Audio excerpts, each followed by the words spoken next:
It's Monday, and it's time to begin this week in God's Word. As we start this week, we're going to start with chapter 36.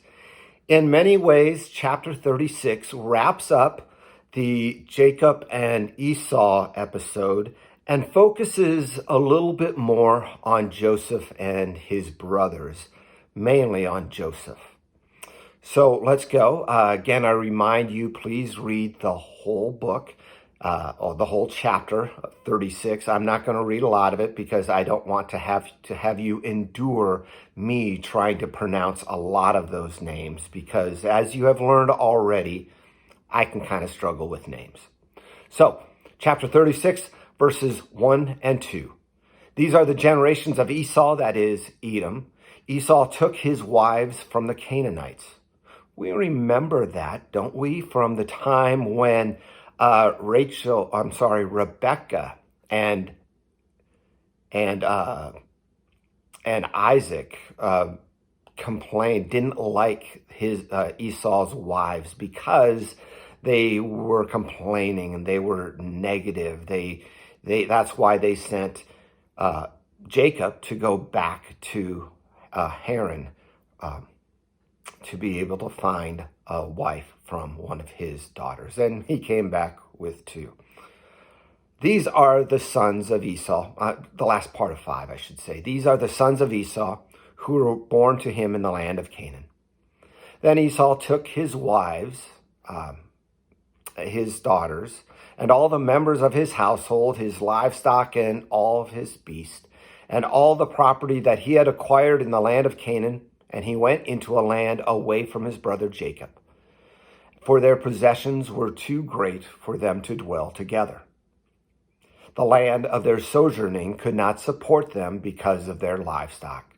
So Esau settled in the hill country of Seir. Esau is Edom.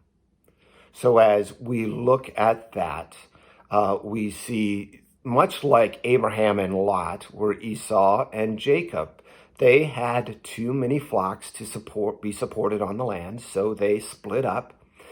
Jacob stayed this time, and Esau went south. South of the Dead Sea is where it's located, the land of Seir, or what would become the country kingdom of Edom. It is between the Red Sea and down to the Gulf, the finger that points up off the Red Sea. And as you notice, as you look at that area, it is on the modern day border of Israel and Jordan, recognized throughout history, not just in biblical history, of being that land that was there.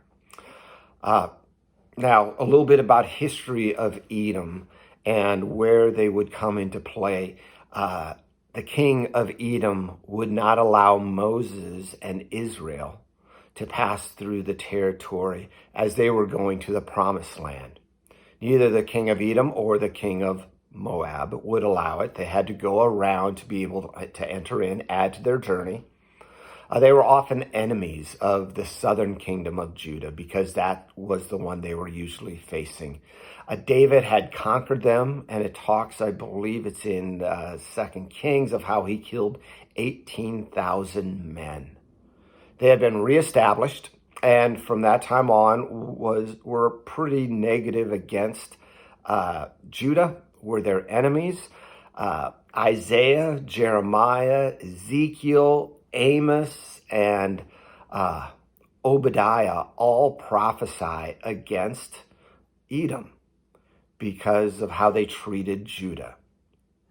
Obadiah, the whole book is written against Edom and the celebration that the Edomites had at the fall of Jerusalem. So as we look at this reminder of these brothers, Jacob and Esau, who were often at odds, ended up in agreement with each other and friends. We see that their nations that came from them ended up being about as close as Edom and Jacob were, often warring with each other, often competing against each other, often celebrating the defeat of the other. One additional thing to note is Herod the Great. In the New Testament, when Jesus was born, he considered himself the king of the Jew. But he was an Edomite. So a relative, but not truly a Jew. Yet he called himself the king of the Jews so that he could have power there. He married Jewish women. Those were all there, but yet he was not. Again, a little bit more in that whole dilemma between Jacob and Esau, between Israel and Edom. Welcome back tomorrow, and we will start to see more about Joseph and his relationship with his brothers. And as you can guess, the family is going to be a little bit dysfunctional. We'll talk more about that tomorrow. God bless. Have a great Monday.